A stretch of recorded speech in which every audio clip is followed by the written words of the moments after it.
Hello student, myself Vinod जंगीड़।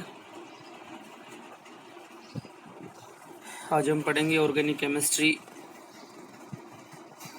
Chapter 10 hello alkenes and hello arenes. Hello alkenes and hello arenes, ठीक है। ये जो chapter है ये ऑर्गेनिक केमिस्ट्री का स्टार्टिंग चैप्टर है। इस चैप्टर में मोस्टली नेम रिएक्शंस या रिएक्शंस आएंगी, ठीक। तो हम इसके अंदर बहुत सारी रिएक्शंस पढ़ेंगे, आपको बताते चलेंगे कौन सी रिएक्शन क्या है। सभी रिएक्शन के बारे में यहाँ पे अध्ययन करेंगे। तो स्टार्ट करते हैं। Halo alkane and hello arenes, इसमें चैप्टर है हेलोजन व्युत्पन्न, यानी कि हेलोजन जो होता है X बराबर FCl Br I। ये हेलोजन में चार आते हैं, X बराबर FCl Br I, ठीक। तो हेलोजन को X द्वारा रिप्रेजेंट किया जाता है और ये एक 17वां वर्ग है। एलिमेंट्स में अगर हम पढ़ते हैं तो 17वां वर्ग आता है और आपको पढ़ाया जाएगा। एक पार्ट है 7th lesson P block elements, उसमें 17वां वर्ग आएगा। इसमें एक और आता है 80 हेस्टाटाइन, लेकिन उसे हेलोजन में इसमें नहीं लिया जाता है। क्यों नहीं लिया जाता है? क्योंकि वो रेडियो एक्टिव तत्व है और रेडियो एक्टिव विकिरण उसी से उत्सर्जित करता रहता है, इसीलिए वो अस्थायी होता है। तो इसलिए 4 हेलोजन आते हैं, इन्हीं को लिया जाएगा, ठीक है। तो X बराबर F हो सकता है, Cl हो सकता है, Br हो सकता है, I हो सकता है। अब देखो इसमें F जो है वो सबसे ज़्यादा विद्युत ऋणी होता है, इसकी विद्युत ऋणता प्रकृति में सबसे ज़्यादा होती है 4.0, ठीक है। और I की जो विद्युत ऋणता होती है वो सबसे कम होती है, इसलिए ये प्रबल बंध बना देगा, कम क्रियाशील अक्रिय हो जाएगा लगभग। ये जो है वो दुर्बल बंध बनाएगा, बहुत ज़्यादा क्रियाशील अस्थायी हो जाएगा, इसलिए दोनों का अस्तित्व नहीं होगा। या तो Cl होगा या Br होगा। जनरली अभिक्रियाओं में हम Cl Br को ही देखेंगे, है ना। तो अब हेलोजन एटम्स जुड़ने से 2 प्रकार के यौगिक बनेंगे यहाँ पे, ठीक है। उसको हेलोजन व्युत्पन्न बोला जाएगा। तो एक तो हेलो एल्केन बनेगा, एक हेलो एरीन बनेगा। दोनों को अपन पढ़ेंगे, हेलो एल्केन को पढ़ेंगे फिर हेलो एरीन को पढ़ेंगे। तो यहाँ पे ये जो पार्ट है इसका नाम है हेलोजन व्युत्पन्न।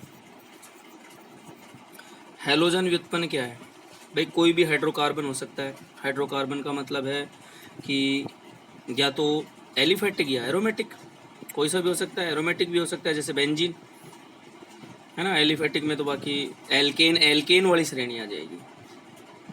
एलिफेटिक में डबल बॉन्ड वाला भी, ट्रिपल बॉन्ड वाला भी एलिफेटिक होता है, लेकिन एल्केन श्रेणी वाला एलिफेटिक यानी संतृप्त हाइड्रोकार्बन, ठीक। संतृप्त हाइड्रोकार्बन।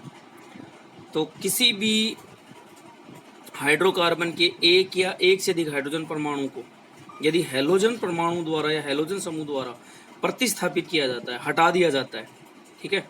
हेलोजन परमाणु द्वारा प्रतिस्थापित कर दिया जाता है किसको? हाइड्रोजन को। कहाँ से? किसी भी हाइड्रोकार्बन। हाइड्रोकार्बन कौन सा? एलिफेटिक यानी एल्केन वाला, या फिर एरोमेटिक में बेंजीन वाला।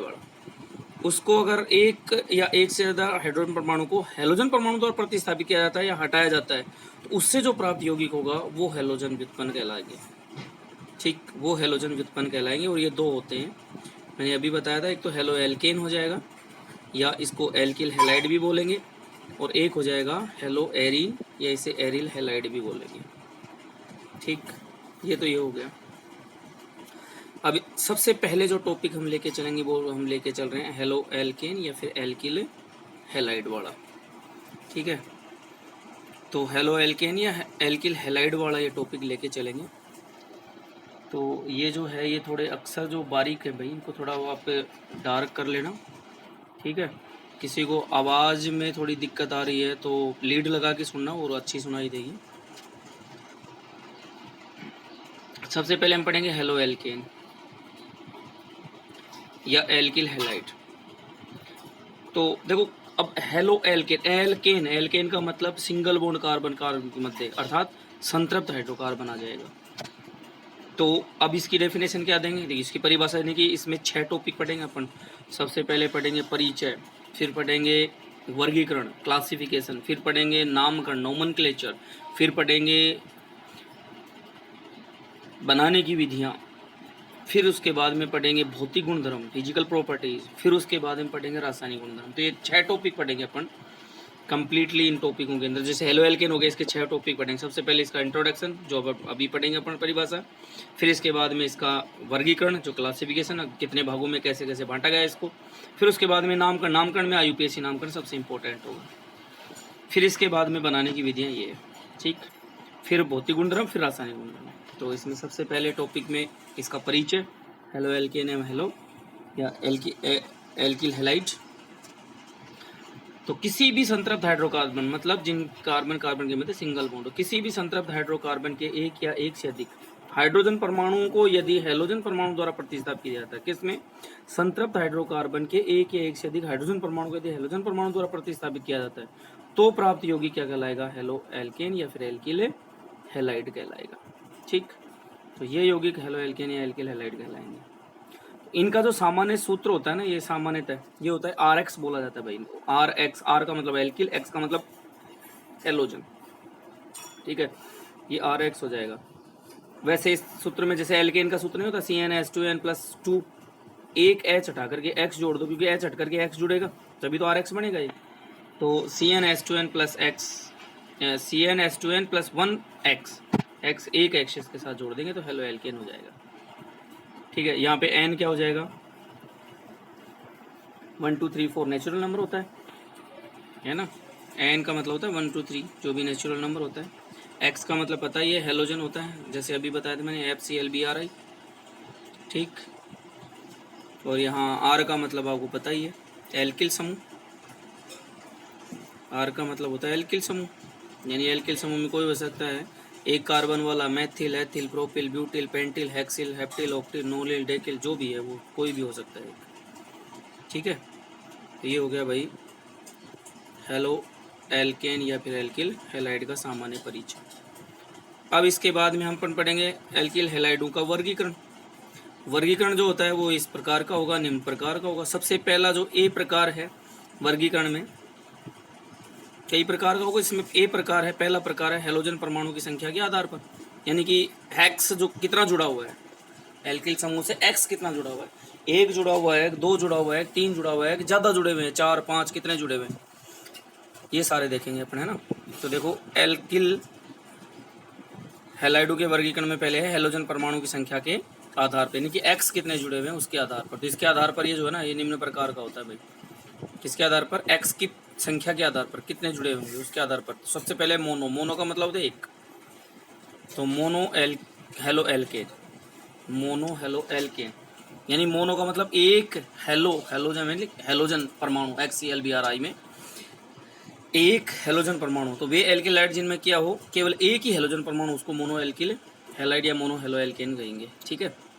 जैसे इसका एग्जांपल है CH3Cl हो गया, CH3CH2Cl हो गया, है एक ही हेलोजन आइटम है, या फिर CH3CH3Br हो गया, ये एक ही हेलोजन है। देखो श्रृंखला कुछ भी हो लेकिन हेलोजन परमाणु एक ही हो तो मोनो एल्किल हैलाइड या मोनो हेलो एल्केन कहलाएंगे। डाई हेलो एल्केन, डाई तो डाई का मतलब दो, तो वे एल्किल हैलाइड या वे हेलो एल्केन जिनमें 2 हेलोजन परमाणु उपस्थित हो, सिंपल सी बात है, एक होगा तो मोनो, 2 होगा तो डाई। तो जैसे देखो CH2ClCl 2 है ना, तो ये डाई हो गया, ठीक। एक हो गया CH2CH2, ये Cl हो गया, एक Cl ये हो गया, इसमें भी डाई हो गया। एक है कि CH3CHClCl, तो ये भी डाई हो गया, है ना। एक फिर ये देखो नीचे CH2CH2CH2, एक Cl तो यहाँ लास्ट में जुड़ गया किनारे पे, एक Cl इस किनारे पे जुड़ गया, दोनों में Cl किनारे पे जुड़ा हुआ है, तो ये हो गया। तो देखो एक ही कार्बन पे अगर दोनों हेलोजन परमाणु तो इसको बोलेंगे जैम डाइहैलाइड, डाइहैलाइड को पढ़ेंगे। अगर एक ही पे हैं तो दोनों जैम डाइहैलाइड, और अगर दोनों हेलोजन परमाणु अलग अलग लेकिन निकटवर्ती कार्बन हो, एक के बाद दूसरा 1 2 कार्बन, तो इसको बोलेंगे विशलन डाइहैलाइड या विस डाइहैलाइड। और यदि दोनों हेलोजन परमाणु श्रृंखला के सिरे पर हो, एक इस सिरे पे सिरे वाले कार्बन पे और एक इस सिरे वाले कार्बन पे, तो इसको बोलेंगे अल्फा ओमेगा डाई हैलाइड। ठीक है, तो जैम डाई हैलाइड 3 प्रकार के हो गए, सॉरी डाई हैलाइड जो है वो डाई हैलो एल्केन वो 3 प्रकार के हो गए। एक तो हो गया जैम डाई हैलाइड, एक हो गया विशिलन डाई हैलाइड, एक हो गया अल्फा ओमेगा डाई हैलाइड। इनको डाई हैलाइड को अलग से पढ़ेंगे थोड़ा सा। फिर इसके बाद में आता है ट्राई या पोली हेलो एल्केन, यानी कि 2 के बाद में या 2 हो जाए तो भी पोली बोला जा सकता है। एक से ज़्यादा वो पोली बोल सकते हैं, लेकिन डाई ट्राई ये गिनती में आते हैं, गिन सकते हैं आसानी से, इनको पहचान भी सकते हैं। तो डाई ट्राई, फिर पोली, पोली का मतलब 2 3 से ज़्यादा हो गए तो पोली माना। तो पोली का मतलब हो गया वे एल्किल हैलाइड या वे हेलो एल्केन्स जिनके अंदर हेलोजन परमाणु की संख्या 3 या 3 से ज़्यादा हो, उनको क्या बोलेंगे, ट्राई या फिर पोली हेलो एल्केन बोलेंगे, ट्राई या पोली एल्किल हैलाइड बोलेंगे। तो इसमें एक उदाहरण दे रखा है आपके, देखो CH3, एक दे रखा है CHCl3, यानी क्लोरोफोम बोलेंगे इसको, इसको बोलेंगे आयोडोफोम, है ना। और बाकी और इसमें और भी जोड़ सकते हैं, जैसे ये जोड़ रखे हैं एक CCl4, इसको बोलेंगे carbon tetra chloride. CCl4 carbon tetra chloride, 4 हो गए ना, एक ही कार्बन पे हो सकते हैं, अलग अलग कार्बनों पे हो जाएं तो 3 से ज़्यादा हेलोजन होंगे तो उनको पोली हेलो एल्केन, 3 हो गए तो 3 को ट्राई हेलो एल्केन, 3 से ज़्यादा हो गए तो पोली हेलो एल्केन। ठीक है, तो आज का वीडियो यहीं समाप्त होता है। आई होप आपको वीडियो पसंद आया होगा। Thank you so much.